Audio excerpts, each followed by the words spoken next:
Hi there, this is my review for the double episode premiere of The Lord of the Rings, The Rings of Power, the Lord of the Rings Second Age prequel show on Amazon Prime.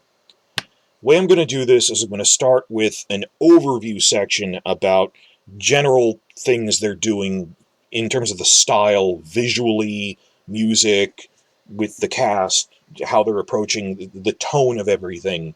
Then I'm going to go storyline by storyline through Galadriel and Elrond, then moving on to the Harfoots and then the Southlands.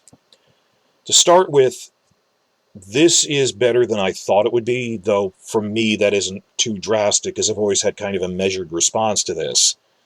I've talked about this in my earlier videos, that so many people, if you remember back in January, before we saw a single frame of footage, everyone had blind faith in this, because when it's the mystery box, you can project whatever you want onto it. And I was saying back then, we don't know anything about this. It's going to be mostly invented stuff. We have no idea how good it'll be. Then the teaser came out, and the Super Bowl teaser, and it was not a good teaser. And I've discussed this before, that the same night they had a really long interview in Vanity Fair with the new showrunners, McKay and Payne. That's actually what convinced me it could be good, because they seemed to know what they were talking about. They went, oh, on paper, these are decent ideas. It's just a bad trailer. And I guess it's because, like, the book fan sites didn't give up on it so much as the general audience was like, oh, they didn't know in advance the way we did just from paying attention that, wait, it's not based on a book Tolkien wrote? Like, they've been working on this for 4 years, and you never looked up whether this was based on a book or not. That it's not that they don't have the rights to a book about the Second Age, it's that one doesn't exist. It's all in appendices. Mostly the appendices from The Lord of the Rings, which are over 100 pages long.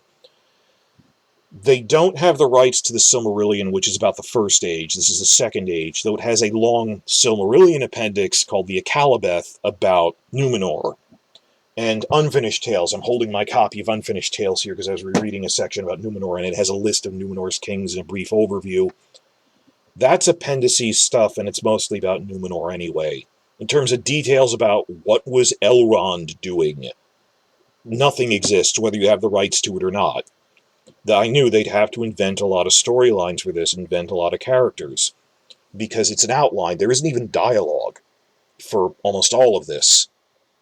So it's a very difficult task, and they had to get through that, and I actually think they did a pretty decent job. That I walked into this, from the nice interviews, it seemed, oh, they think they know what they're doing. I was expecting a 6 or 7 out of 10, and it was more like a 7 or 8 out of 10. That there were moments when it went up to 8, and I was genuinely smiling at things they did. There was never something that was outright bad. That there were slow points, but then they got better. And like the Southlands starts a little slow in episode 1, but then it was actually really good in the second episode. So things like that. There was never dialogue that was outright cringeworthy, but they're never going to achieve what it took Tolkien like 15 years to write in the print Lord of the Rings. They can't reach dialogue on that level, but they're trying to do things. So overall, it was pretty good, and I got the feeling that I think this needed to happen. This whole thing that the blind faith, and then everyone going, oh, it's going to be a train wreck, because the first teaser was a little confusing or didn't adequately convey it. That's the general thing I've seen skimming through other reviews, is people really surprised it wasn't a train wreck, and actually kind of intrigued about it. But some people are really hyped. I'm kind of, and I'm happy when people are hyped. It's just, I'm not hyped, but I am intrigued. Enough that I'm cautiously invested. I wouldn't say I'm invested in it, but I am watching from 1 week to the next to see what happens. I haven't let my guard down yet, but it was a little better than I even thought it could be. It was pleasant. I'm happy to see other people actually tuning in again, that we needed that shock of, oh wait, it's actually good, maybe I should keep watching. That back in January, the bar was set ridiculously high. This is not going to be a 10 out of 10. We know it isn't. It's not going to be the Lord of the Rings trilogy. We needed them to lower the bar to the point it was like 1 out of 10, so when it does, even the 6 out of 10 scenes weren't enough to scare people off. And generally 7 or 8 out of 10. I'm sorry I keep using the 10 scale here, but needed to set the bar low enough that people were surprised how good it was. Imagine if this was the reaction to what happened when the first teaser came out. That if people came on premiere night expecting 10 out of 10 out of the gate, they would be hating on this. That we needed to endure these 6 months of people ripping on it, so that when it was actually pretty decent, they'll give the rest of season 1 a shot. In terms of the show as a whole, this isn't TV but at movie quality. This is a movie cut up into 8 hours. This is a movie where they have a straight-to-streaming movie release. It felt like that. But a really high-budget, a flagship, yet straight-to-streaming movie type release, as has been more common the past 2 years during the pandemic. Other times you've seen TV going, oh, it's movie quality. No, it's a separate thing altogether. Hands down, the cinematography in this is the best of any TV series ever. Even compared to other major good cinematography, and my channel is mostly, Westeros, Game of Thrones, House of the Dragon channel. Game of Thrones officially had cinematography problems because the idiots in charge had no idea what they were doing and had never worked in TV before. And their answer was throw money at the screen and then film it really badly. I'm not talking about the CGI for either show. That, yes, the CGI budget is 3 times what Game of Thrones is doing on this. The Rings of Power budget is 3 times the size of House of the Dragon, and it does show. But I'm talking about the skill of the cinematography in just dialogue scenes between Elrond and Celebrimbor, Elrond and Galadriel, between Bronwyn and people, and when the orc attacks in the Southlands. This is really good cinematography when there isn't any CGI at all. They know what they're doing. They know how to film a beautiful mountain valley or something really well and to show it off.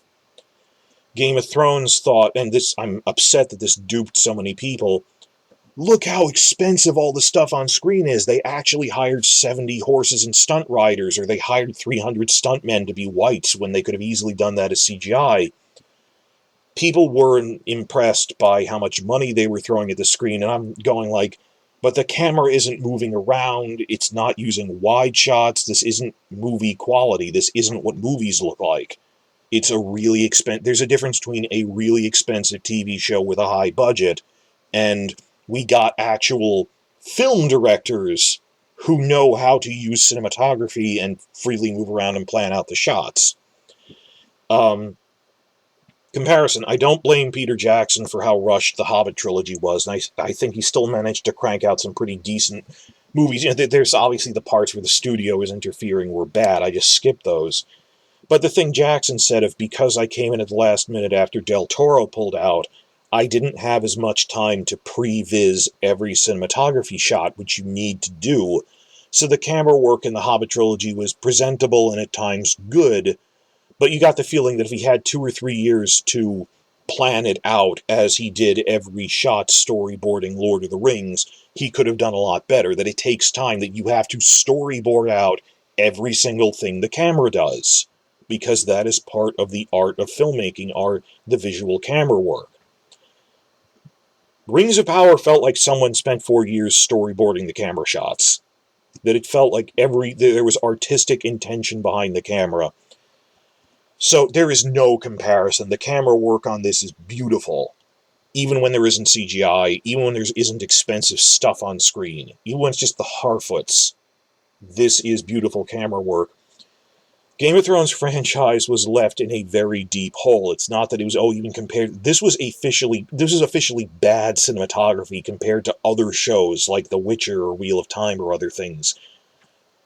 And House of the Dragon is only just starting to pull itself out of that. It will take time to rebuild. That the big reactions to House of the Dragon weren't just, wow, the writing is good, that even more so than with Lord of the Rings, that, wow, we thought this franchise was dead or this looked terrible, was, wow, this looks like professional camera work, and you can see all the colors because they're not muting everything. That we're still in our infancy in that, though, that we are just finding our legs for Westeros fandom on using cinematography as an art form, because they're still playing around with the look and feel of what you can do in that world. Lord of the Rings is the new high watermark, the new trend. This is, you would watch this even if the story was terrible, which it isn't, just to see the visuals and camera work. It is very good. And it's not just, oh, it's good compared to... Yes, this wins. It will be a travesty if this doesn't win cinematography Emmys. It should. The music, meanwhile, another part of the overall feel of it, hasn't really wowed me yet, but it was good. We're only 2 episodes in. And the only one I really liked so far a lot was Khazad-dûm. But if there's anyone I would trust to take over from Howard Shore, it's Bear McCreary. The Howard Shore did the theme song, but he didn't come back to the whole thing. That Bear McCreary I have loved since Battlestar Galactica. Writing got bad on that show, his music did not. He's a genius, he pulls from all sorts of different sources. Then he spent a decade working on The Walking Dead, which is also... Well, I think it got a little slow after 10 years. 10 years is they had their moment in the sun. They had a decent run for Walking Dead.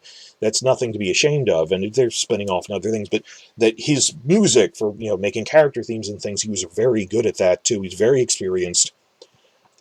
If there's anyone I trust this with, it's him. I would have suggested him on the short list if they hadn't announced him already. Bear is very, very talented, and I trust him fully. Just they haven't had much opportunity to have a hummable theme song thing, except for Khazad-dûm. And looking at the San Diego Comic-Con panel, when he came on, briefly talked, he said, well, for example, my thoughts on the Khazad-dûm music is dwarf themes were kind of sad and dirge-like in Lord of the Rings and Hobbit, because this is after their diaspora. This is after Khazad-dûm was destroyed and they're missing their homeland. Logically, we're seeing Khazad-dûm at its height. It should be upbeat and industrious music, still in the same tone of, like the male chorus and the heavy hammers ringing. And he said that at Comic-Con, and then weeks ago, and now I'm seeing it for the first time in here, and I get it, and it all syncs up. But the one point where the music really clicked for me, which I hope is the first of many, is Khazad-dûm. That this felt like, musically and visually, I was immersed in the world of Lord of the Rings again. And the overall feel of it and the thought that went into it, the camera work, as well as his music, that he said, well, it's for this place and time. I'm not just reusing the old dwarf music, but for a different time period, this is industrious and happy. So visually, the music, they'll get good music as they go. There hasn't been a giant battle scene yet. That we'll see stuff as we go along. We're only 2 episodes in, and there was already one that I really want to re-listen to, the Khazad-dûm one. Cast and characters. There wasn't a single bad character. Like, we don't have our Alfred from Hobbit trilogy, where why did this happen? The studio wanted to put that in, or the love triangle. No, they were all pretty good, and that is hard, particularly the pressure on getting the returning characters right, Galadriel and Elrond, and they nailed it. That the actors are perfect. They managed the choice of dialogue and story is a separate thing, but in terms of their performance, they captured Galadriel and Elrond in this time period. And as for people playing original characters, they were all at worst decent and often pretty good. It depended on the writing that they were given. Usually their acting was better than the writing, that they managed to elevate it. And I'm not blaming the writers for that either. Again, they had no source material, there was no source dialogue, and in the Vanity Fair thing, they talked about how we spent so long working out the register of how each race talks. And I've seen reviews like Red Team Review saying, pointing out, the elves are the Vulcans of Middle-earth, they talk very formally. And the problem is the first episode starts with the elves and is very elf-centric. But if you go back to Lord of the Rings trilogy, that's how Elrond and Legolas talk. It's just very stiff, very formal, very wrought dialogue. And it was smart of them to put out both episodes back-to-back, because the dwarves talk pretty normally. Yeah, they're like, we're a Welsh minor accent, Scottish, boisterous Scottish accent type thing, but it works.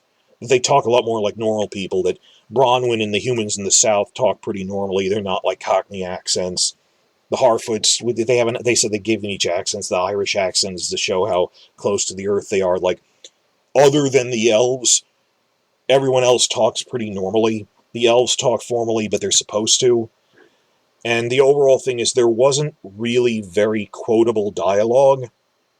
The dialogue was pleasant, and the dialogue was average to good, and the actors were at times able to elevate it from good to almost great. That if it was average dialogue, they could turn it into good, and the handful of times there was good dialogue, there were points where there was something that was quotable and nice and great. Thinking of Elrond and Durin on the elevator just having an intimate conversation about, you haven't seen me in years, and why did you check in, and well, he actually feels bad about it, and just that line that, 20 years might be a blink of an eye to you, but I've lived a life since then. Little quotable things that, at the other end of the spectrum, we don't want this to be a Marvel movie having Iron Man-style quips, but comparing it to the Lord of the Rings movies, there aren't as many iconic things, but I don't want them to be trying too hard. That I didn't really like Finrod's whole thing at the beginning of, a boat, you have to know what way is good and what way is bad, and things will work. I got what he was trying to say by the end of it, and elves do talk formally like that, but the script was good. I sympathize that there wasn't a lot of source material to work with, that they're doing what they could. I felt they tried. And you then hand it to the actors, who elevated even further. That the actors really brought their A game to this and were trying. Even like a Rondir, who doesn't have that much to say he's an original character. The combination of the writing wasn't crazy and the actors putting his real feeling into it, you actually start feeling for Rondir as a person. I could get into it with him. So fair enough. Fair enough. It didn't detract from it. You could even like it. But we haven't had any home runs yet. That's in America, the home run. I don't know what the British cricket analogy of that is. The touchdown. You know what I mean. But they were pretty good.